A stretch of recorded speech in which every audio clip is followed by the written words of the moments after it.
Hello, everyone, and welcome to the Franchise Show.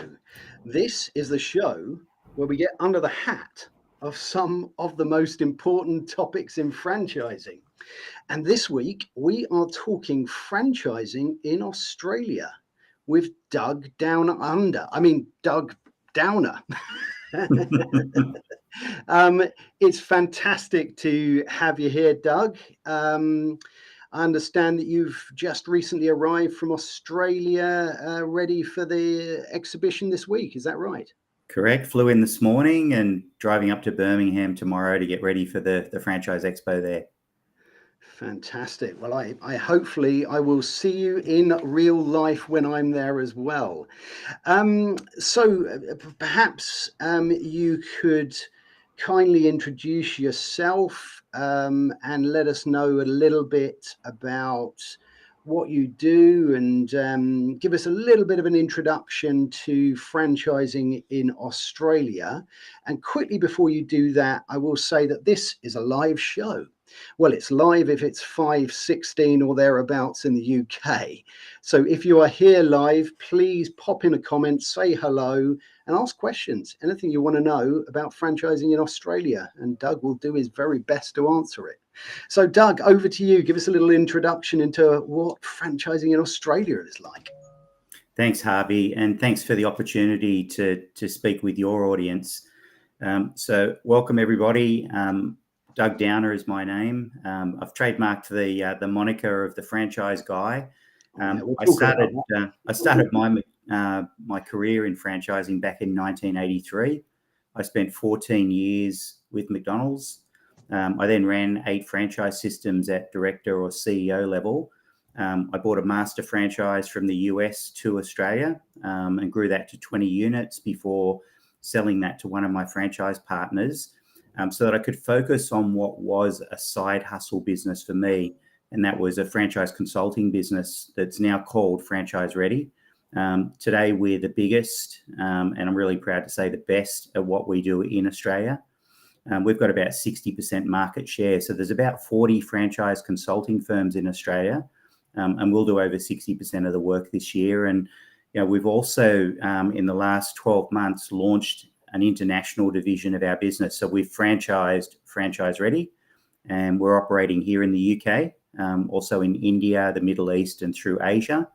And so we're taking what we do in Australia to the world and providing opportunities for both Australian brands, but also international brands to go all over the world. So that's really the core of what we do. Started as a side hustle for me in 2011, getting maybe 2 or 3 businesses a year ready for franchising. This year, we'll launch close to 70 brands globally into the franchise space. Wow. You've been a very busy boy, Doug. I have. Well, look, before we get into this fascinating conversation, let's recognize a few people who've joined us here live today, because this show is absolutely all about you. And it's about what you think about these topics. We're not necessarily here to answer all of the questions you might have, but we're certainly here to inspire some thought and to help you think of some questions that you might want to ask. So let's have a look who's here. We have a LinkedIn user that says, hello, franchise peeps. Oh, it's Neil. It's great to have you here, Neil. Fantastic. Always to have you on the show. I hope you enjoy it. Looking forward to hearing your thoughts as well. We have the wonderful Jason Kaber from SeoSamba. And we all know SeoSamba. They do a wonderful list. I think that's probably how I got to know about Doug in the first place. Always wonderful to have you here, Jason. And he's put hello, Harvey and Doug. We have the ever wise Simon Wise. And he's put, and I'm going to do the accent. Are you ready? G'day, franchise friends. There you go. That was my best attempt. Well, it's always good to have you here, Simon. Looking forward to hearing your thoughts on franchising in Australia and your questions. We have Johnny Joseph all the way from Los Angeles. And he's put, hello from Los Angeles, franchise people all over the world. Well, we're spinning right the way around the globe today with franchising, which is a great thing to do. And who else do we have here? We have Penny Hopkinson, and Penny's put, hello, Harvey and Doug, looking forward to hearing about franchising down under. And is your book going to be the right way round today? Are we ready? It is. And that's Penny's wonderful book. So fantastic to have you here today, Penny. Looking forward to hearing your thoughts as well on franchising in Australia.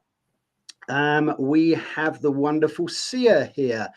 Met Sia in a fantastic group here on LinkedIn. She's put hello, hello, hello. Can't stay long, but wanted to lend a hello in support. Well, always great to have you here.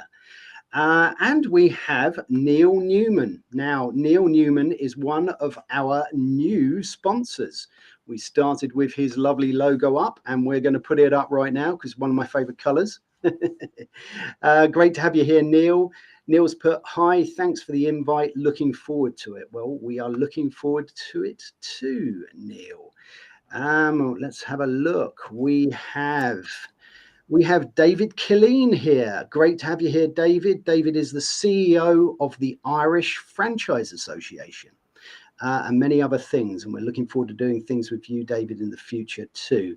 David has put, hello, Harvey and Doug. We have Paul Sims. Hi, Paul. Always great to have you here. Paul is a great supporter of what I do on a Sunday to help people who are looking for a job. Now, we got 3 fantastic questions coming up from Johnny, from Simon, and from Penny. But before we do that, let's recognize one more person who's here. And it's the wonderful Nick Plevin.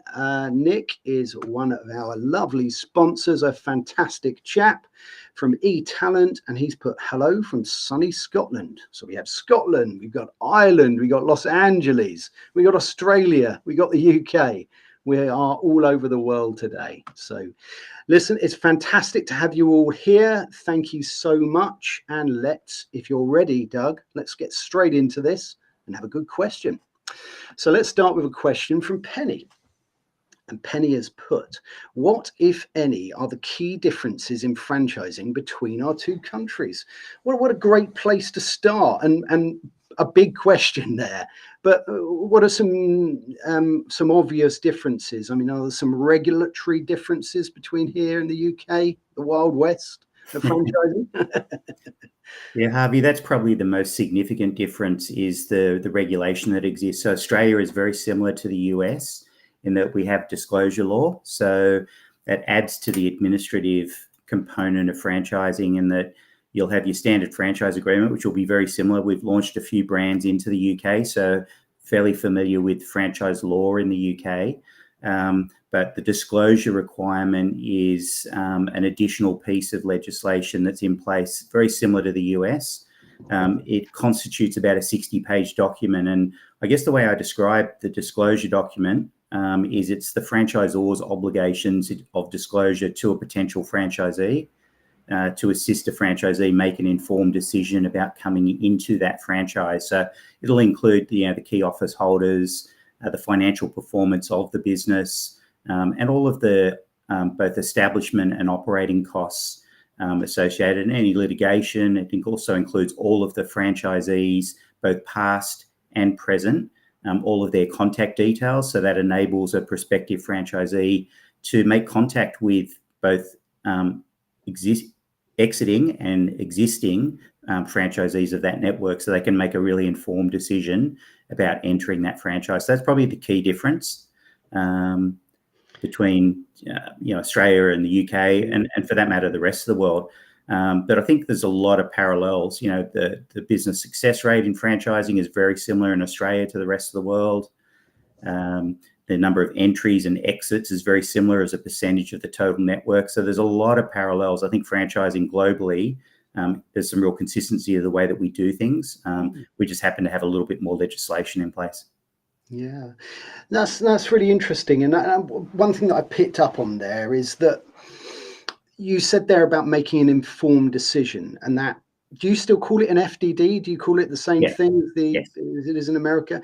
Okay, so the franchise disclosure document I like the fact that you have packaged that up as something that helps people make an informed decision rather than a document that's a bit heavy going. And, it should be a document of value, perhaps, is what you're saying there. So I love that. I also love that the fact that, we're on different sides of the planet, but you're looking at the parallels, some of the fantastic things that are the same here are the same in America, are the same in Australia. So it's really good to pick up on some of those fantastic positives. I love that. Let's have a little look at a question here from Simon. Simon's put, Doug, do franchise brokers have much traction in Oz? This is a really interesting one. This is a topic actually that we're going to have on the franchise show in the coming weeks and months. What a broker is and the differences between here in the UK and the US. But how do you take that one? Is that something that happens there in Australia?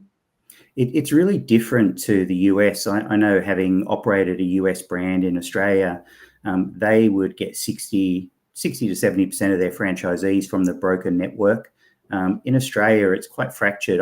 I find brokers tend to be a lot more transactional. They don't really embed themselves in a franchise brand to really understand it. So there's a few brokers that have focused on franchising. Interestingly, we actually developed a franchise broking arm to our business called Biz Sales Ready to help businesses sell. But the idea of broking is quite different in Australia than it is in the rest of the world, particularly as it relates to franchising, in that most brokers in Australia, when you talk about brokers, are selling independent businesses as opposed to franchise, because they don't really understand the franchise network. And most franchisors are recruiting directly. Very, very small percentage of franchise partners come from a broker network.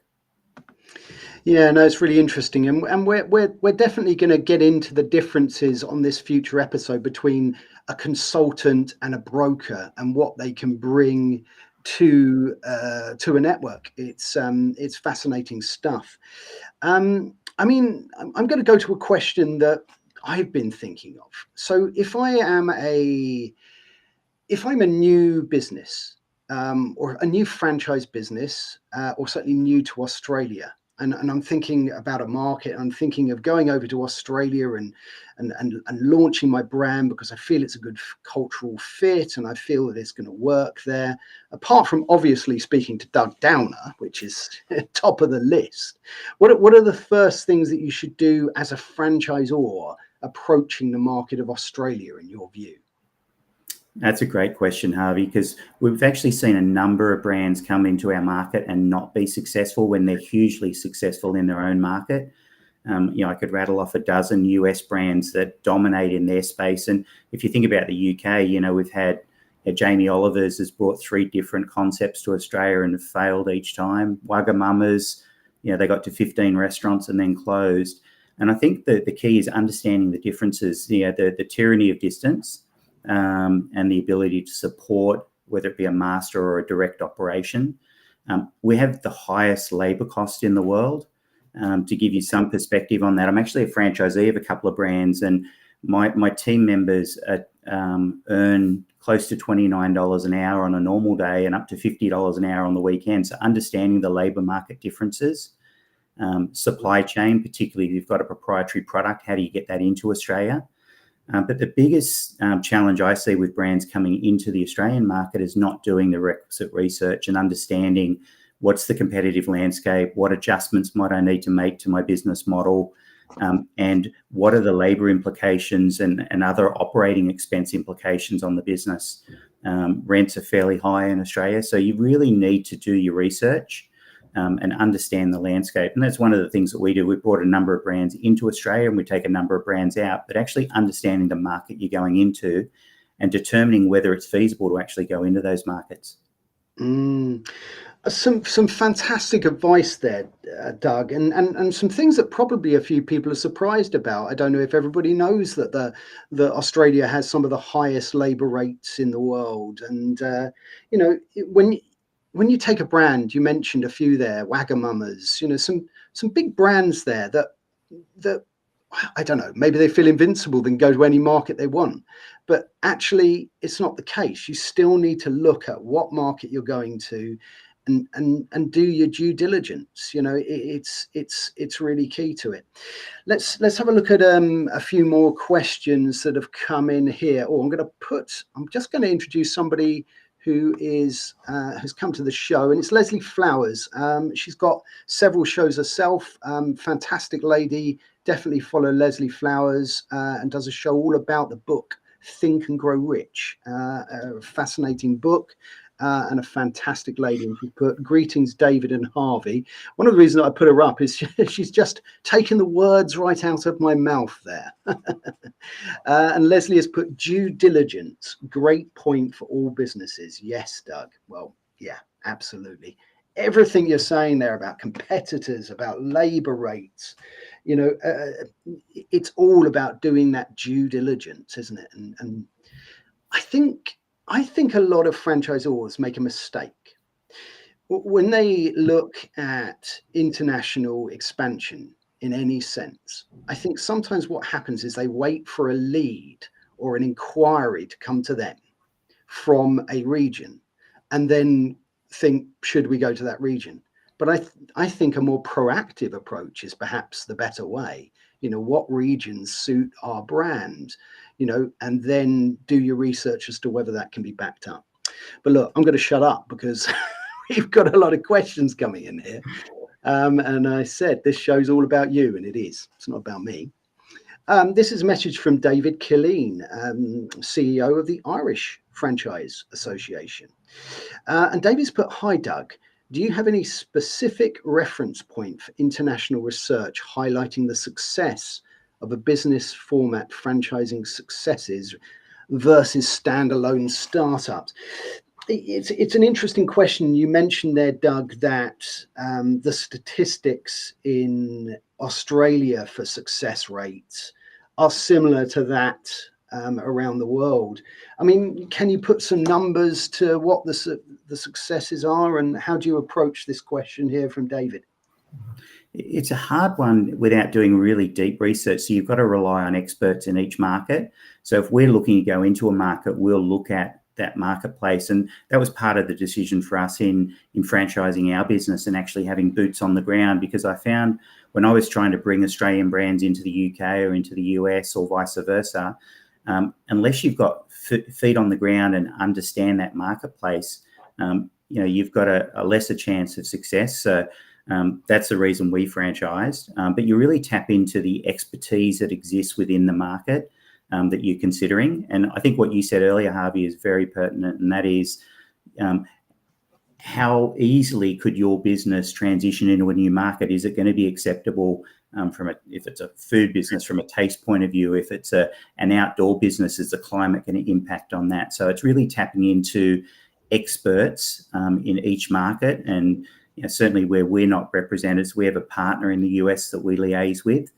We've decided not to go into the US directly because they've got 29 different state franchise laws. So I find it's easier to deal with someone who's on the ground there and understands each of those markets. Yeah, absolutely. No, I think you're absolutely right. And, you know, you just named there 29 state laws, which is, I mean, you know, to try and comprehend what that is like to navigate and to manage. Even if you exist as an established franchisor in America, I imagine you have to do a lot of keeping yourself up to date with these things. So yeah, again, it's due diligence and making sure you know your market. Let's have a look at a few more questions that have come in. Let's look at one from Simon. Let's have a look at what Simon's got to say. Simon's put, UK brands coming into Oz. Are you an advocate for master franchising, or could direct franchising be a viable option? This is interesting. This is a very interesting one. You know, if you have a region that is just full of master franchisers, is that a good or a bad thing? You know, as a master franchisor, you know, can you represent the brand as well as the franchisor if they were going directly? It's a great question. I guess I can speak from a little experience there, having been a master franchisee in Australia of a US concept. So I think it's very difficult to run a brand that is effectively 24 hours away in terms of the kind of support. Obviously, with Teams and Zoom and video conferencing, we're able to give feedback, but it's nothing like being in the market, understanding the market and having boots on the ground. So I think a master franchise is the right way to go. I think the thing to understand about Australia is it's as big as the US with 1/10 of the population. So getting around is difficult. So you need someone that understands the nuances of each different state and territory. So really having somebody on the ground. As we're taking Australian brands out of Australia, we're looking at the area developer model as opposed to a master franchise, particularly in bigger markets where it may not lend itself to one master. So I think you've got to look at it on a case-by-case basis and say, what's the size of this market? How easily can that person manage that market? And what's their capability? Because I think I've seen firsthand, people sell masters to the wrong people to get the upfront fee. It's really about, selling or granting the rights to the right master that's going to grow the brand the way it should be. And that may mean that you've got to do it on a smaller scale, but doing things directly into Australia is very difficult unless it's a very simple business model. I mean, you make some really, really fascinating points there. I mean, a point that I was going to pick up on there actually is the sheer size of the country. I mean, here we are in the UK, and you can drive from one end to the other in one day, and we're all in the same time zone. And when you take a region as big as Australia, just the geography, just getting from A to B, and that's really interesting there to look at that area developer model.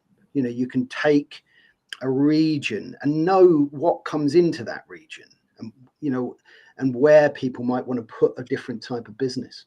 That those boots on the ground, they would have to cover a lot of miles for you in Australia, but it's very hard, especially with the time differences, to navigate and to support a master franchise, because you're going to be sleeping at the same time as they're going to be working. So it's really very interesting, and you've got to be very careful how you approach a market and how you support the growth of that as well.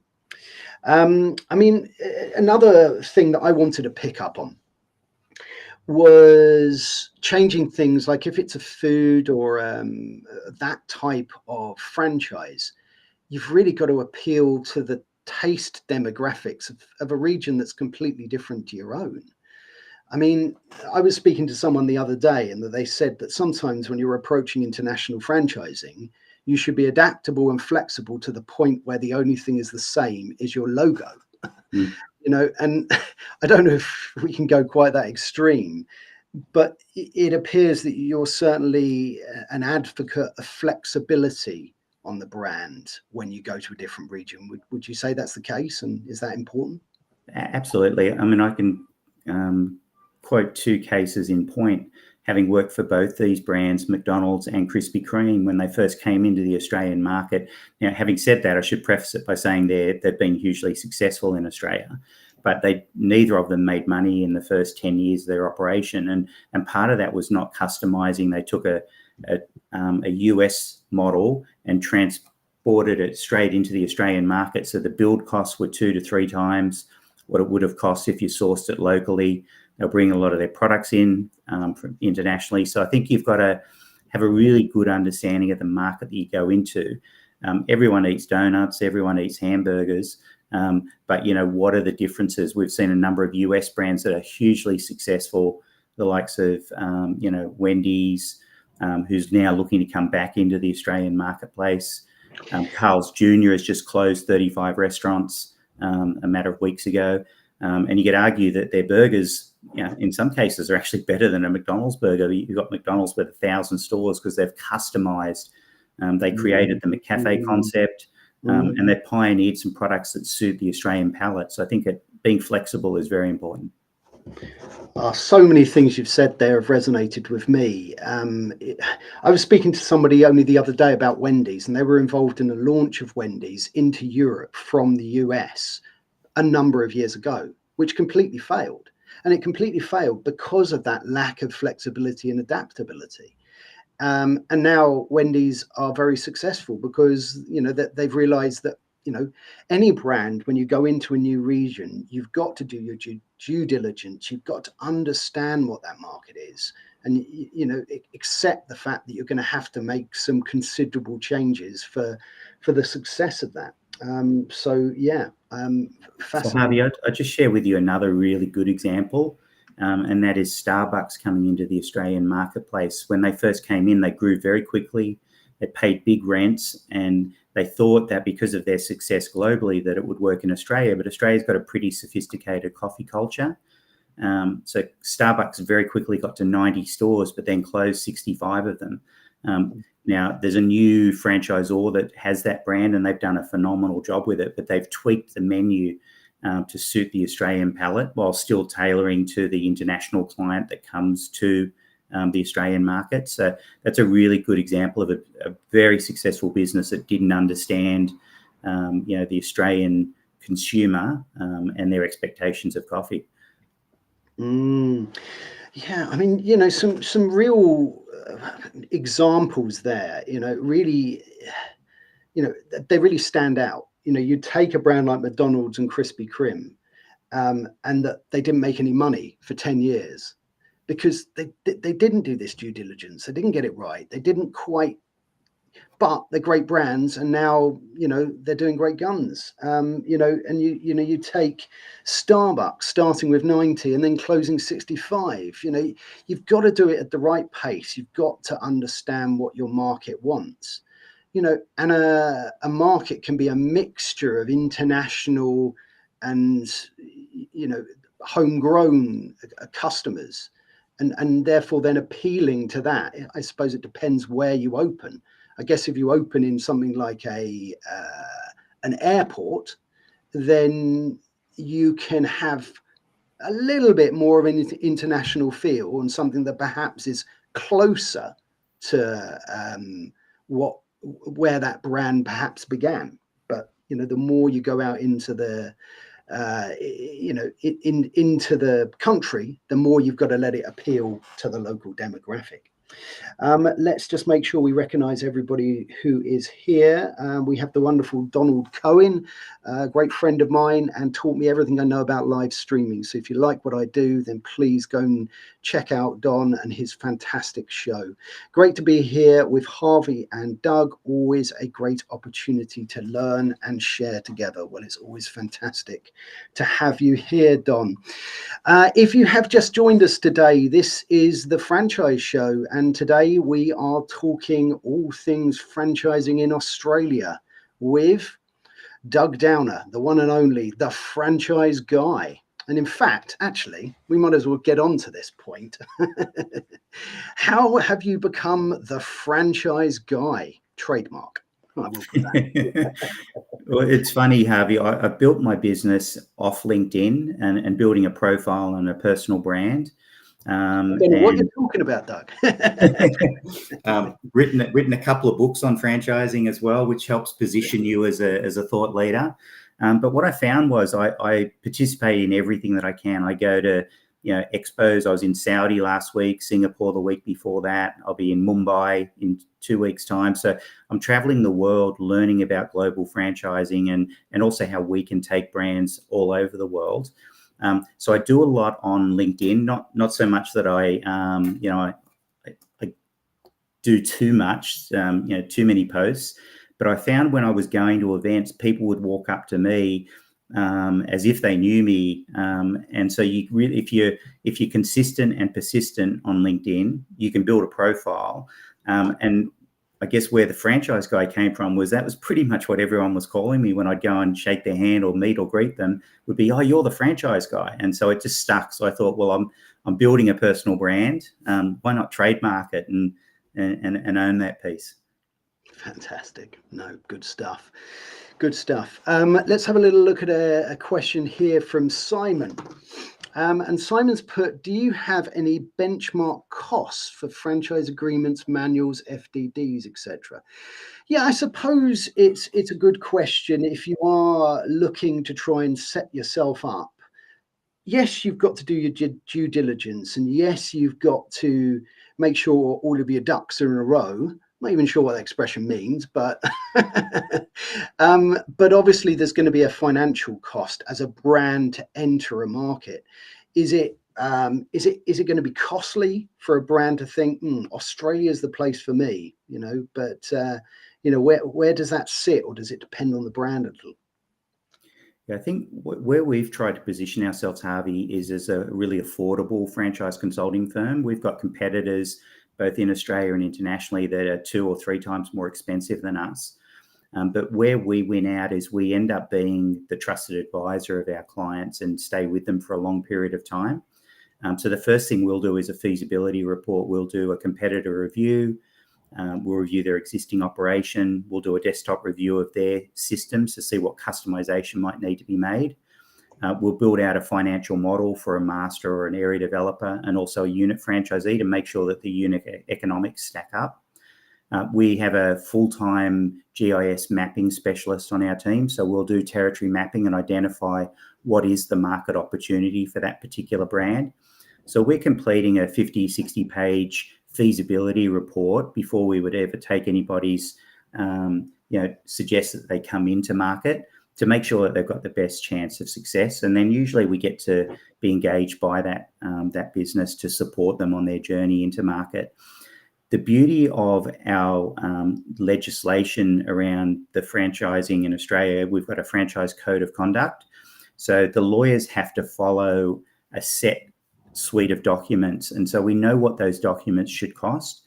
And look, we'll launch probably 70 brands this year. So we deliver a lot of work to lawyers. So we're able to get really competitive pricing. So no one should ever have to pay more than they need to. So really to get your franchise disclosure document, your franchise agreement customized, you're probably looking at anything as low as 6,000 Australian dollars up to 30,000. And our average is around about $10,000 to $12,000. So it's not expensive. And I think the thing for everyone listening in today, whether no matter what part of the world you're coming from, the Australian dollar is not worth a lot against other currencies. So we're about 48p. We're about 63 cents to the US dollar. So Australia can be affordable in terms of the establishment costs. But, we would recommend that someone spend somewhere between $10,000 and $15,000 on their feasibility to determine whether it is the right market, because you'll spend a lot more than that if you come in without doing your research. It's so important. I keep going back to the fact that so many franchisors, I think, take international expansion in a reactive way, not a proactive way. So it's really good to have resources, to have consultants, to have contacts in each country that really know that region. I was speaking to the wonderful Farah Rose on this show a few weeks ago, and Farah is a great expert, even though she doesn't say it herself, but I'm going to say it. And she says exactly the same thing. It doesn't matter what region, what country you're going into, have somebody there, boots on the ground, that understands that region and understands everything that you're saying there about Australia. It's so important. You can't go in blind, because, it's a recipe for failure.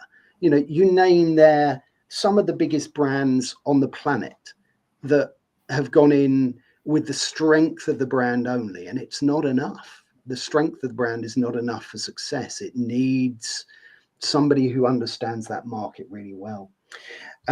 You mentioned there about territory mapping. That was something that I was going to pick up on, because there must be big swathes of the country where it's difficult to put a franchise business because of the spread of the population.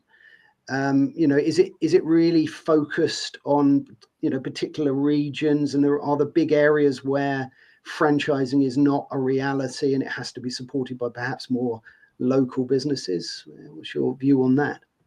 I think it's interesting. We actually see in our regional areas and regional towns a higher performance than in our metropolitan areas. And part of the reason for that is when people go into town, if they're on the fringes, they tend to spend more time in town and they spend more money, as much as 30%. And that's sort of what we've seen with the businesses, particularly in the retail sense, that they can spend, have a 30% higher average store sale because of the nature of the way people shop. Like in the metropolitan areas, people are shopping 7 days a week.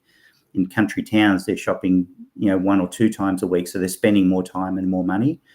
So what we'll do is we've got to look at the competitive landscape and identify, is there a demand?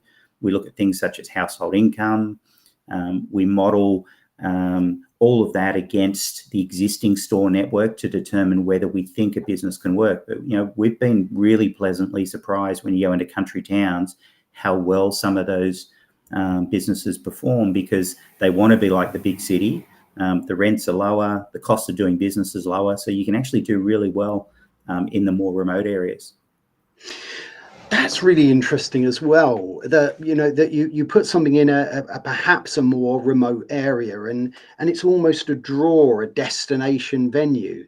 That area itself may not have a great footfall or may not have any obvious draws that you can pinpoint on paper, but you may well be the draw for people. You put in your business in there, and that is what is bringing people to that particular region. So that's really interesting. Let's have a look. We've got a question here, and this is from Lena. Lena, great to have you here. A new person to the show. Hello, great podcast. Pleasure to be here. My law firm handles legal compliance for franchisors in the US. How do you deal with site selection? My understanding is there is a disclosure requirement for commercial leases in Australia. It's a great question. And thanks, Lena. Really great to have you as part of the show, and hope you're enjoying it. What do you make of that question, Doug? There's 2 parts to it, so I'll deal with the easy one first, which is the disclosure requirements. So the landlords have to issue a disclosure document to let the potential tenant know everything that they need to know about the site that they're considering. From our perspective, we're sort of a one-stop shop as a franchise consulting firm, so we don't just create manuals and recruit franchise partners. We're also doing site identification. We've got designers that can design shops. We'll help negotiate leases and deal with the landlords. And we use the territory mapping to help as the foundation for that and really build out a development plan for the clients that we work with. But ultimately, it's the franchisee's responsibility to source the location. We'll assist them because particularly the bigger the brand, they get more opportunities put in front of them. But we will help them by negotiating the terms, and the financial modelling that we do is really important. We've got to believe, based on the networks that we work with, what turnover they could do. Now, we won't represent that to the franchise partner because we can't make any sort of representations. But internally, the franchisor will approve every site, and they have to believe in their heart and their head that business is going to stack up on the rental, on the footfall, on all of the metrics that you use to determine site success. No, fantastic. And a great question there, Lena. And again, thank you so much for being part of the show. This show is all about you. And if you have just joined us today, this is the Franchise Show. And today we are talking franchising in Australia with Doug Downer. And it's been a fantastic conversation. Please, if you have just joined us, check out events on my profile page and catch the full replay of this episode. Doug, we're starting to get towards the end of today's session, but perhaps it might be a good time to talk about what you're doing here in the UK and, what the next few days holds for you, what you hope to get out of it, what word from Australia you're hoping to bring to the UK. So we've got a couple of brands that we're sort of searching or researching the market to determine which of the brands that we work with we could bring into the UK. But we've, as I said earlier, franchised our business. So I have a franchise partner based here in the UK. So we do all of the franchise expos so Olympia, Birmingham, and Excel. So we'll be there showcasing what it is that Franchise Ready does. We're also delivering 4 projects that we've been working on to clients that are going to enter the franchise market here in the UK. So we'll be presenting the finished product to them and talking with them about what's the next steps. How do we take their brands to market as a franchise opportunity? So I'm typically here at least 3 times a year, spending time with our franchise partner. It coincides with each of the expos that we do. And then it's really finding new clients that are emerging that we can help move into franchising, and then looking at established brands that have got aspirations of going into other markets. Obviously, I'm on the ground in Australia. Our Indian franchise partner is absolutely killing it at the moment. He's taking market share away from the biggest player in that market. So it's a huge market. It's growing at 30%, certainly a market that people should think about if they're looking at international. So I guess all of the trips that we make into each market is about understanding that marketplace better, getting new clients, and then helping established clients take their brands to the rest of the world. Fantastic. Let's take a question here from Johnny. Johnny has put franchisee financial audits. Johnny is a franchise auditor from the US and former guest of the show. And he's put to verify royalties payable to franchisors is considered a best practice in the USA. To what extent are they performed in Australia? It's a great question. And, you know, then there's something that's perhaps performed here in the UK, but probably more by the franchisor as you know, to help support. You know, they don't necessarily we don't necessarily sort of instruct an external person. But how does it work in Australia for audits? Great question as well. Yeah, so we don't have the same structure in the US with their item 19. The bigger franchisors will include, you know, the low, middle, and top tier of their franchise partner performance, probably more so from a sales perspective. There isn't a requirement to provide the financials of individual franchise businesses. The more sophisticated franchisors will do that. There is a disclosure requirement for the franchising entity, but you'll find most franchisors will run that relatively lean. It's really just saying that they've got the ability to meet their accounts when they fall due. So in the disclosure document, for the first 2 years, you just have to get an auditor's letter to say that the business can meet its obligations. But from year 3 onwards, you have to provide financially audited statements of the company's performance. And then if you're operating a marketing fund, you have to provide an audited account of that marketing fund each year within 4 months of the end of the year, unless 75% of the franchisees agree not to have that fund audited. So we do have some audit requirements, but not in terms of franchisee profitability. What we do in the disclosure document is enable prospective franchisees to talk to existing franchisees, and then it's up to that franchisee as to whether they want to disclose the financials. We'll give them the averages in terms of the network, but we won't pass over the financials of individual franchise operators. No, fantastic. Let's have a look. Johnny's put another thing here. To clarify, I'm talking about ensuring franchisees are paying proper royalties. I suppose it's an interesting question when you are looking at an international market as a franchisor. You know, sometimes I suppose you can make it pretty simple. Perhaps you can say, well, look, there is a set fee per year. Doesn't matter how much turnover and revenue you have, but there is a set fee payable. And therefore, that's a very simple process to ensure that is paid once a year. Is that more commonplace for a brand coming into Australia to have a set fee per year, or does it, you know, relate back to the amount of money that particular site is making, and therefore there's a percentage royalty? Yeah. Firstly, I'll apologise to Johnny for not answering the question the way he asked.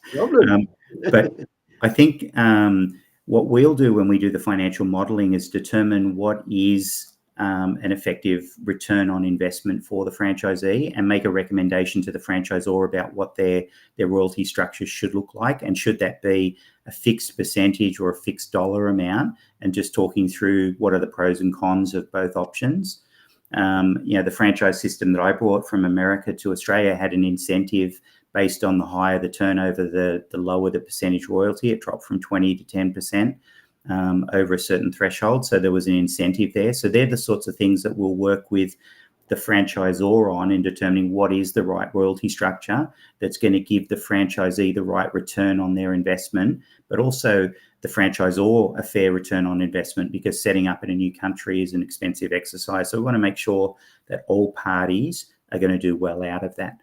So it's a combination of a fixed fee or a percentage or the greater of the both, as long as it works for both parties.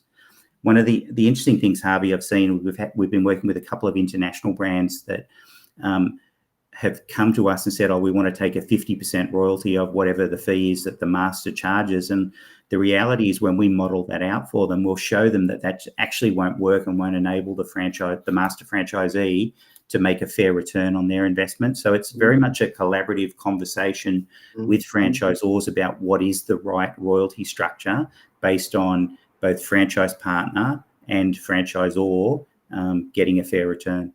Yeah, it's got to be a win-win, hasn't it, for everybody concerned? Otherwise, there's no longevity for that. Oh gosh, we're nearly at the end today. Let's touch upon this one from Simon and see what you make of it. And that will probably have to be the last one. And we'll probably need another show for this one. But do you have a close relationship with New Zealand, often seen as a good entry point into the Australian market? It's a good question. Globally, they are your next door neighbour. They're still a long way away, but do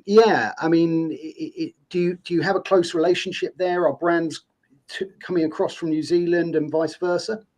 We do. So New Zealand doesn't have disclosure law, so it's not as onerous as establishing a franchise business in Australia. It's like another state of Australia, is I guess how the Australians look at it. New Zealanders don't particularly like that. There are a lot of Australian brands that have gone over, not so many New Zealand brands that have come into the Australian market. And it's actually easier to service New Zealand than it is, say, Western Australia or South Australia, because of the sheer expanse of the country. New Zealand is a great market. Their average spend is higher than it is in Australia. All of the businesses I've been associated with, again, a 20-30% higher average unit volume. So great market to go into. The New Zealand team come over to the Australian convention, and likewise the Australians go to New Zealand. And this is a stat that probably not many people know, but per capita, New Zealand is actually number one in terms of franchises per capita in the world, and Australia is number two. So our penetration is about 5% compared to less than 1% in the UK. So the acceptance of franchising in that part of the world is very, very strong. Great markets because people love franchising. I love that. That's a great and a positive way to finish for both those regions. And we have started to come towards the end. So before we talk about what's happening next week on both our shows, Doug, this is the time where you can do some blatant self-promotion and talk about your wonderful company and the best way for people to get in touch with you. And while you do that, I'll have a little drink. Cool. Thanks, Harvey.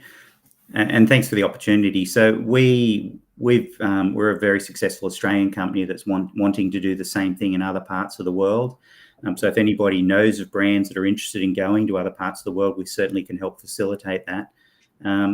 But I guess I didn't come on today really to market ourselves. I guess everything you do is marketing, but it's really about, I love franchising. I love what I do. I'm a multi-unit franchisee as well as a franchisor. I love franchising and anything that I can do to give back. So more than happy to answer any questions that anybody's got offline. Best way to get me would be through LinkedIn. If we're not connected, then please connect. It's really how I've built my business is through that platform. So, would love the opportunity to connect with anyone that I'm not already connected with and help you in any way I can. Thank you. Fantastic. What a great way to finish. And it was an absolute pleasure talking to you, Doug. And it was fantastic to have everyone here. This show is always about you.